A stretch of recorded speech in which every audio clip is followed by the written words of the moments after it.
February 1984, Queens, New York. An FBI agent sat in an unmarked van, headphones pressed to his ears. On the other end of a wiretapped payphone, two men spoke in rapid-fire Sicilian dialect. They weren't discussing pizza ingredients. They were coordinating the distribution of millions of dollars worth of heroin hidden inside cans of San Marzano tomatoes. The FBI had been listening for months, and what they heard would dismantle the largest heroin operation in American history, a $1.65 billion drug empire run through neighborhood pizza shops. This is the story of the Pizza Connection, how the Bonanno family turned corner pizzerias into drug distribution centers, how they smuggled heroin from Sicily to small-town America, and how one wiretap on a Queens payphone brought the whole operation crashing down. The foundation: building a drug empire. 1974, Lewisburg Federal Penitentiary. Carmine Galante walked out of prison after serving 12 years for drug trafficking. He was 64 years old. Most men his age would retire. Galante had other plans. He'd spent his time in prison thinking, planning, building connections that would reshape organized crime in America. Galante had been a Bonanno family member since the 1930s. He'd worked his way up from muscle to consigliere. He'd supervised the family's operations in Montreal during the 1950s, working the French Connection, the heroin pipeline from Turkey through France to North America. He knew the drug business better than anyone in New York, and he knew something the other bosses didn't. The French Connection was dying. The DEA had smashed most of the European networks. The Corsican gangsters who'd controlled the heroin labs in Marseille were done. But Galante had a solution: Sicily. During the 1960s, before his imprisonment, Galante had started recruiting Sicilian-born mobsters to work for the Bonanno family. These weren't American wise guys. These were mafiosi from the old country, men who grew up in the Sicilian Mafia, who spoke barely any English, who moved to Brooklyn and kept their old world ways. American mobsters called them Zips, a derisive nickname for their rapid-fire Sicilian dialect that nobody else could understand. The Zips had been slowly arriving in New York throughout the 1960s and early 1970s. They settled in Bushwick, Brooklyn, particularly around Knickerbocker Avenue. They opened legitimate businesses, bakeries, cafes, and especially pizza parlors. On the surface, they looked like hard-working Italian immigrants trying to make it in America. They were building an infrastructure. When Galante got out of prison in 1974, he immediately took control of these Zip crews. The official Bonanno boss was Philip Rastelli, but Rastelli was in prison. Galante declared himself the acting boss, and nobody challenged him. Why? Because Galante had the Zips. The Sicilian faction gave Galante something no other New York boss had: direct connections to Sicily, to the Sicilian Mafia, to heroin labs that could process morphine base from Turkey into pure heroin. The French Connection was dead, but Galante was building something bigger: the Pizza Connection. Here's how it worked. In Sicily, Mafia labs in Palermo province converted morphine base from Turkish suppliers into heroin. These weren't crude operations. These were sophisticated labs producing high-purity product. The heroin was packaged into plastic bags marked with small cuts of pen marks to identify which family owned each shipment. Then came the smuggling. The heroin was hidden inside cans of San Marzano tomatoes, those big cans of Italian tomatoes every pizza place uses for sauce. The cans were shipped to pizza parlors across the United States: New York, New Jersey, Pennsylvania, Illinois, Wisconsin, Michigan. The pizza shops weren't just fronts, they were active businesses. Real customers came in, ordered pizza, paid cash. But in the back room, something else was happening. The tomato cans arrived, the heroin came out. Local distributors picked it up, the money flowed back. Sometimes hidden in the same pizza parlors, sometimes laundered through legitimate brokerages and banks. Galanti's system was brilliant for a couple of reasons. First, pizza parlors are cash businesses. Thousands of dollars flowing through every week and nobody questions it. The IRS can't prove if you sold 100 pizzas or 200. The cash from heroin sales blended perfectly with legitimate pizza money. Second, the Zips could use pizza terminology as code on the phone. Do you have my cheese? The tomatoes arrived. I need 30 pounds of mozzarella. To anyone listening, it sounded like normal restaurant talk. But the FBI would later realize these were drug transactions. Third, Galanti placed his pizza shops in small towns, not New York City, where the DEA was watching. Towns like Oregon, Illinois, Milton, Wisconsin, Paris, Illinois, Freeland, Pennsylvania. Places where a Sicilian immigrant opening a pizza place seemed perfectly normal. Places where local cops had never seen organized crime. By 1979, the operation was massive. Galante had become the most powerful drug trafficker in America. His heroin network stretched from Sicily to Canada to the American Midwest. Money poured in, millions, every month. But Galante made a fatal mistake. He got greedy. The murder, when power becomes a death sentence. Galante didn't just want to run the Bonanno family's drug operation, he wanted to control all drug trafficking in New York. He started muscling in on the Gambino family's territory, the man in a piece of everyone's drug business, acting like he was untouchable. The other families watched Galante's behavior were growing along. He was violating basic Mafia rules.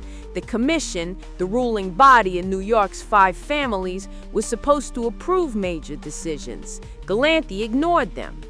Worse, Galante was becoming impossibly rich and powerful. His Sicilian faction answered only to him. The Zips were loyal to Galante personally, not to the Bonanno family or the commission. If Galante kept going, he wouldn't just be the Bonanno boss, he'd be the bosses of bosses, the most powerful mob figure in America. The commission decided he had to die. Even the official Bonanno boss, Philip Rastelli, who is still in prison, approved the hit.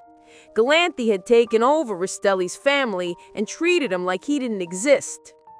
July 12, 1979, Bushwick, Brooklyn. It was 87 degrees. Galante, age 69, went to lunch at Joe and Mary's Italian-American restaurant on Knickerbocker Avenue. The restaurant was owned by his cousin, Giuseppe Thorano. Galante brought his usual companions, 2 Sicilian bodyguards, Cesare Bonventre and Baldessare Amato, plus Leonard Coppola, a loyal Bonanno capo, and Thorano himself. They sat in the back patio garden eating lunch, wine and salad. Galante had his ever-present cigar clenched in his teeth. About 3 p.m., 3 men wearing ski masks walked through the restaurant. They stepped onto the back patio. Bonventre and Amato, Galante's bodyguards, moved aside. The gunmen opened fire with shotguns and automatic pistols at point-blank range. Galante was hit in the left eye. The impact hurled him backward from the table onto the ground into a small tomato patch. His cigar was still in his mouth. Coppola and Thorano died instantly alongside him. The hitmen fled. Bonventre and Amato, the bodyguards who conveniently moved out of the way, disappeared immediately. They hadn't been touched. The message was clear. They'd betrayed their boss. Within hours, FBI surveillance photographed Bonanno soldier Anthony Bruno Indelicato being congratulated by Gambino underboss Neil Della Croce. The hit had been a joint operation, approved by the commission, carried out by Bonanno members with cooperation from other families. Galante was dead, but his heroin empire didn't die with him. The succession, a baker takes control. After Galante's murder, the Sicilian faction needed a new leader. Salvatore Toto Catalano stepped up. Catalano was 43 years old, born in the town of Cimina near Palermo. He'd emigrated to New York and settled in Brooklyn, living an unassuming life. He owned a bakery in Queens, Al Dente Pizza at 10315 Queens Boulevard. His brothers owned businesses nearby. Catalano lived in a modest townhouse in Middle Village. He drove nice cars, Cadillacs, a Mercedes, an Audi, but nothing ostentatious.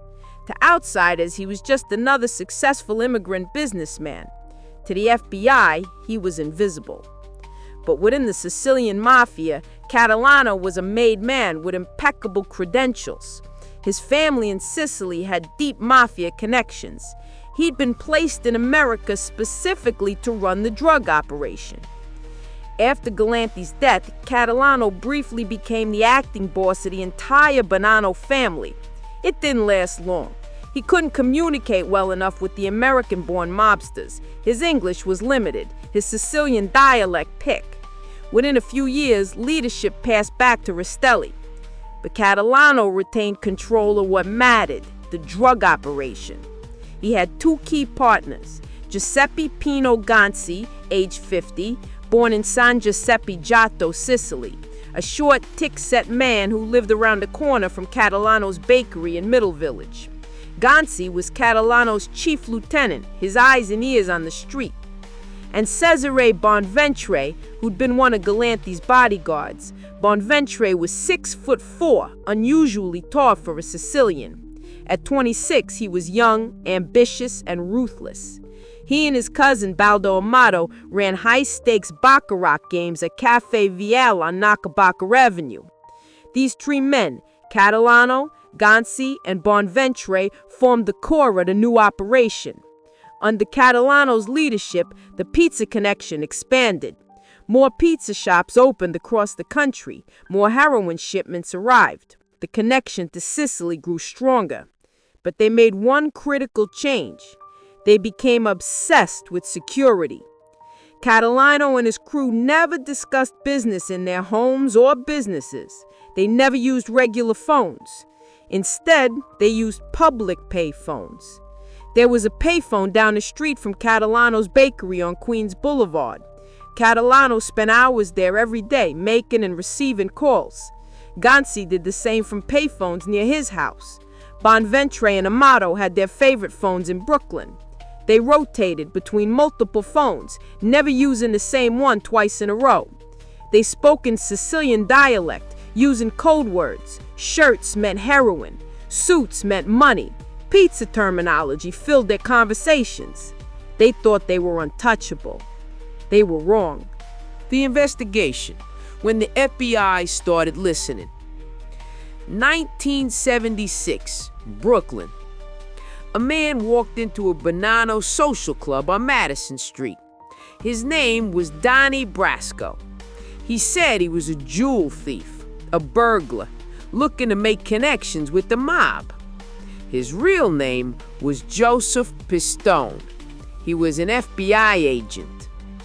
For the next 5 years, Pistone infiltrated the Bonanno family deeper than any agent had ever penetrated the Mafia.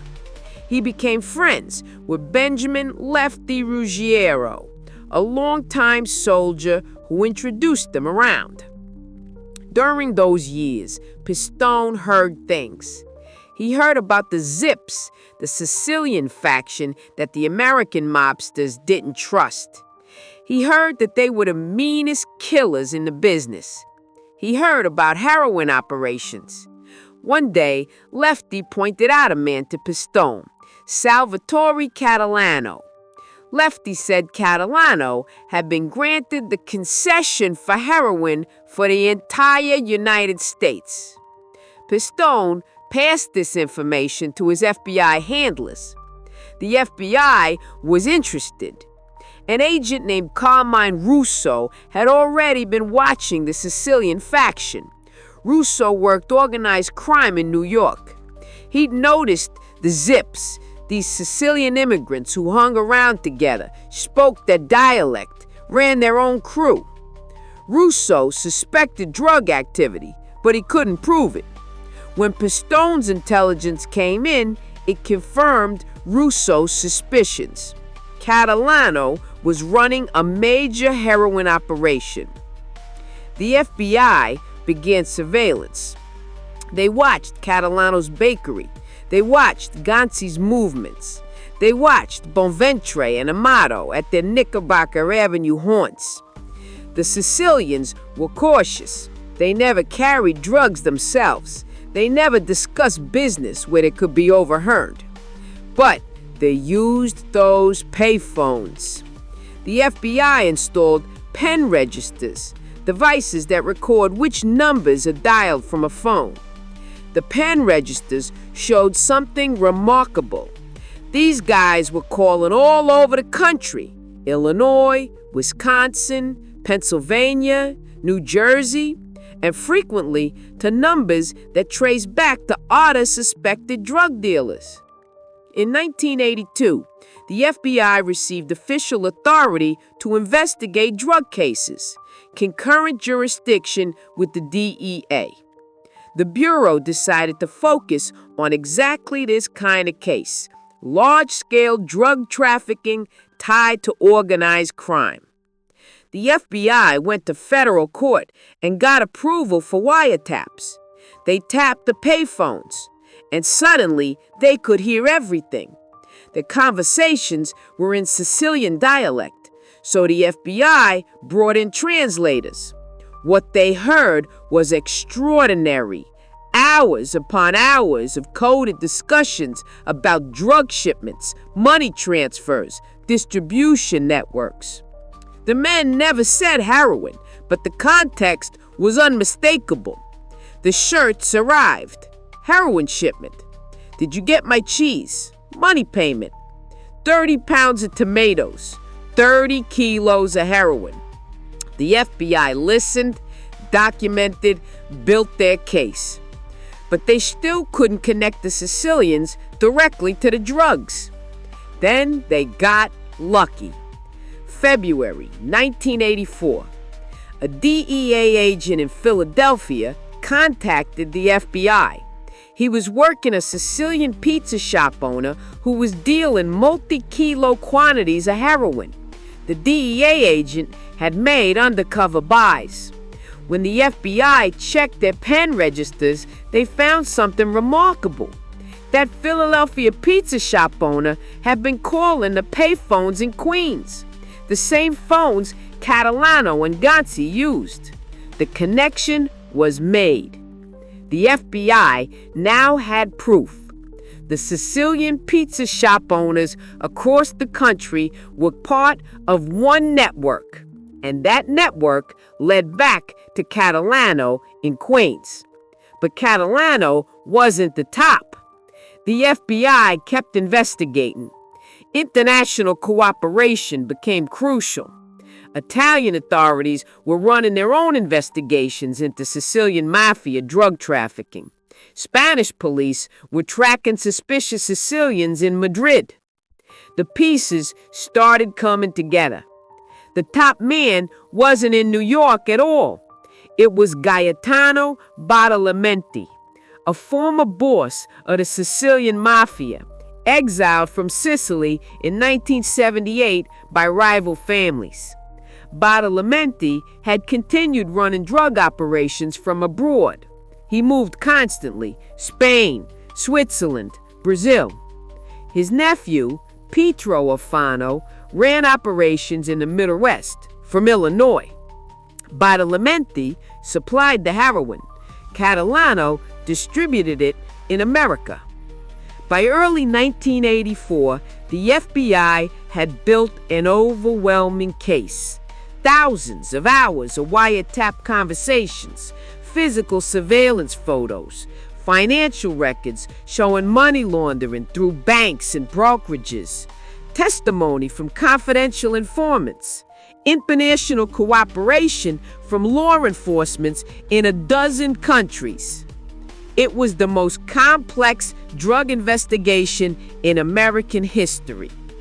On April 8, 1984, Spanish police arrested Gaetano Badalamenti and his nephew, Pietro Alfano, as they walked down a street in Madrid. The next day, April 9, 1984, the FBI executed coordinated raids across 6 cities. Nearly 30 arrests, 6 FBI officers working simultaneously. Among those arrested, Salvatore Catalano at his bakery in Queens, Giuseppe Ganci at his home in Middle Village, Baldassare Amato, dozens of others, pizza shop owners in Illinois, Wisconsin, Pennsylvania, New Jersey. The FBI seized the drug paraphernalia, large amounts of cash, weapons, and boxes of documents. The pizza connection had been smashed. The trial, 17 months that made history.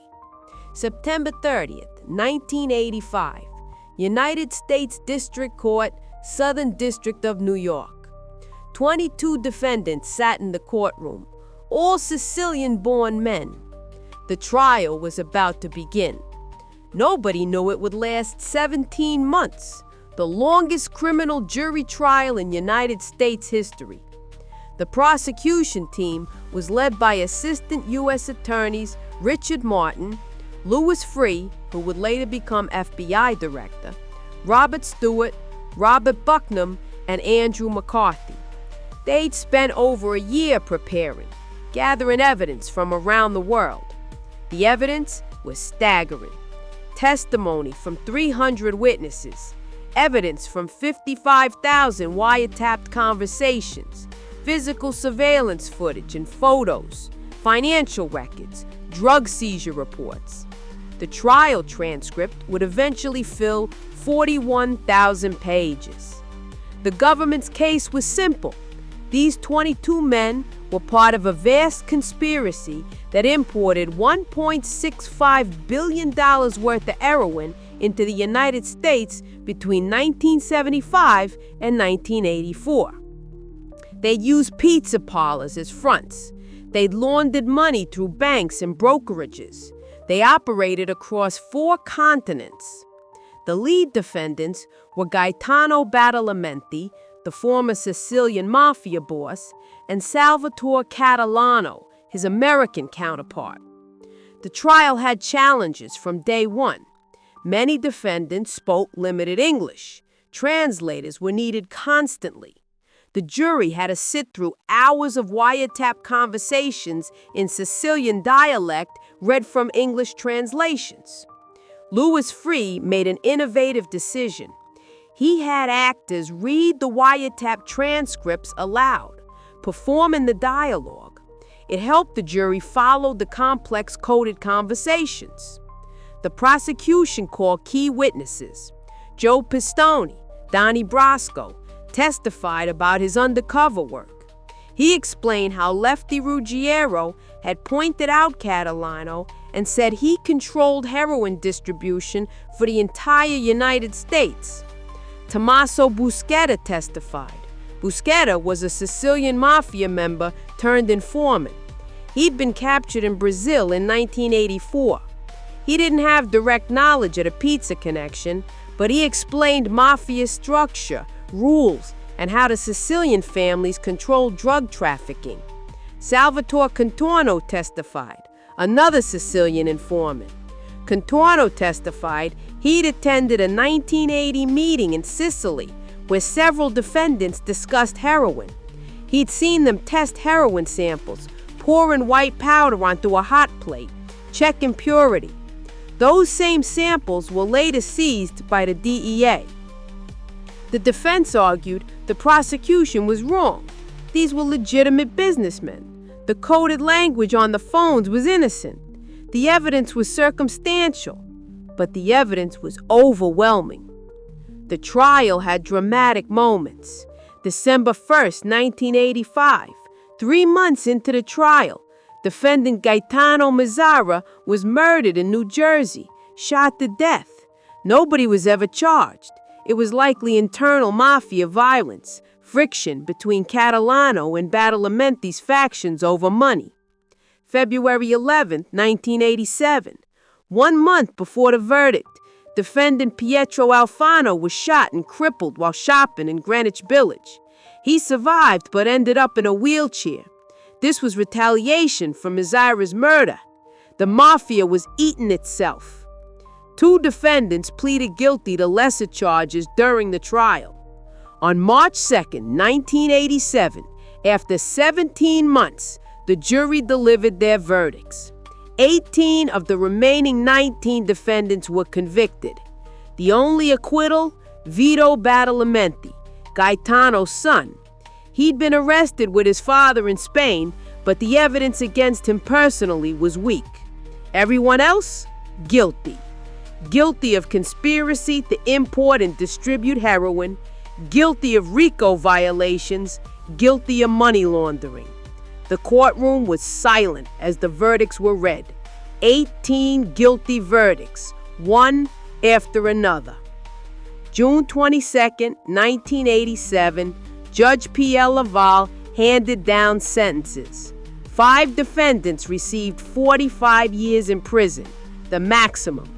Gaetano Badalamenti, 45 years and a $125,000 fine. Because he'd been extradited from Spain with a provision of no more than 30 years, he'd be eligible for release after 30 if he lived that long. He died in prison in 2004 at age 80.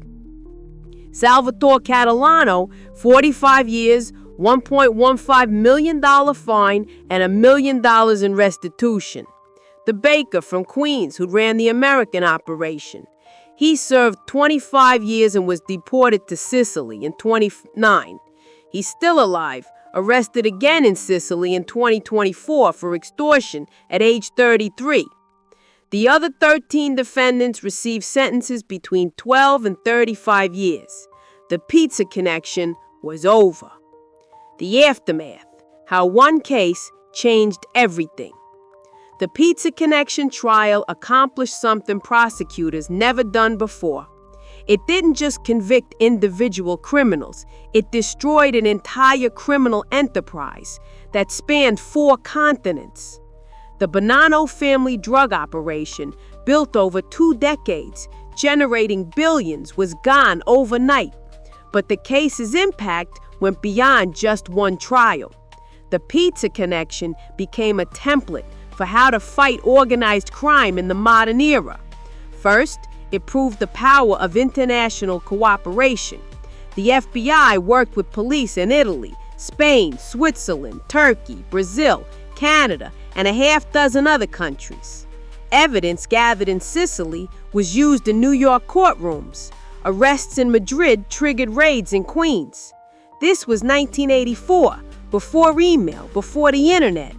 International coordination required telephone calls, fax machines, translators, and trust between agencies that never worked together before. The success led directly to the expansion of the FBI's legal attaché program. Today, the FBI has offices and embassies around the world. The Pizza Connection proved why that was necessary. Second, it validated the use of RICO, the Racketeer Influenced and Corrupt Organizations Act, against drug trafficking organizations. RICO had been passed in 1970, originally to target the Mafia. The Pizza Connection showed how RICO could be applied to international drug conspiracies, targeting the organization rather than just individual dealers. Third, it demonstrated the effectiveness of wiretaps in complex cases. The 55,000 wiretapped conversations provided a roadmap of the entire operation. Every call, every code word, every instruction. The Pizza Connection investigation became FBI case study material, a model for how to build transnational organized crime cases. And it worked. In the years after the Pizza Connection trial, the FBI used the same techniques against other organized crime groups. The Commission case in 1985 took down the bosses of New York's 5 families. The case against John Gotti in the early 1990s used similar wiretapped evidence. The techniques pioneered in the Pizza Connection became standard practice. But the most important impact was this. The Pizza Connection shattered the myth of Mafia invincibility. For decades, the Mafia had operated with near impunity. They controlled politicians, bribed cops, intimidated witnesses. They built criminal empires worth billions. The Pizza Connection proved they could be taken down, not by chance, not by luck, by methodical investigation, by international cooperation, by patience and perseverance. The FBI agents who worked the case, Carmine Russo, Charles Rooney, and dozens of others, spent 4 years building it, sitting in surveillance vans, listening to wiretaps, translating Sicilian dialect, following money trails through Swiss banks. When it finally went to trial, the evidence was so overwhelming that 18 of 19 defendants were convicted. The message to organized crime was clear. Your codes don't work. Your payphones aren't safe. Your international connections won't protect you. If you're trafficking drugs on this scale, we will find you. We will build a case. We will put you in prison for decades. The lessons. What the Pizza Connection teaches about power. The Pizza Connection story reveals something about how organized crime organizations rise and fall. Carmine Galante built a brilliant drug empire. He saw that the French Connection was dying and pivoted to Sicily. He recruited Sicilian mafiosi who could operate in both worlds. He used pizza parlors as fronts. Genius, because they're cash businesses in every American town. But Galante made a fatal error. He got too greedy. He couldn't be satisfied running the most profitable drug operation in America. He had to challenge the Gambino family. He had to ignore the commission. He had to act like he was untouchable. That arrogance got him killed. Salvatore Catalano learned from Galante's mistake. When Catalano took over, he kept a lower profile. He lived modestly. He didn't challenge other families. He focused solely on the drug business. But Catalano made a different mistake. He thought technology would protect him. The payphones, the code words, the Sicilian dialect. Catalano believed these precautions made him invisible. He was wrong.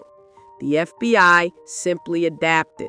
They tapped the payphones. They hired translators. They listened for months, documenting every transaction. No system is foolproof if your adversary has the resources and determination to break it. The Pizza Connection also shows how modern law enforcement evolved. In the 1970s, the FBI fought organized crime family by family, city by city. They arrested individual members, but couldn't touch the larger organization. The Pizza Connection required a different approach. International cooperation, wiretaps, financial investigations, RICO charges, multi-year investigations that followed the money and drugs across continents. It took 4 years to build the case, 4 years of surveillance and wiretaps before the arrests. But when they finally moved, they didn't just arrest drug dealers. They destroyed the entire network. That's the lesson. Complex criminal organizations require complex investigations. You can't just arrest the street dealer and expect the organization to fall apart. You have to map the entire network, identify the leaders, prove the conspiracy, take them all down at once. The Pizza Connection did exactly that. And finally, there's a lesson about globalization. The pizza connection existed because of globalization.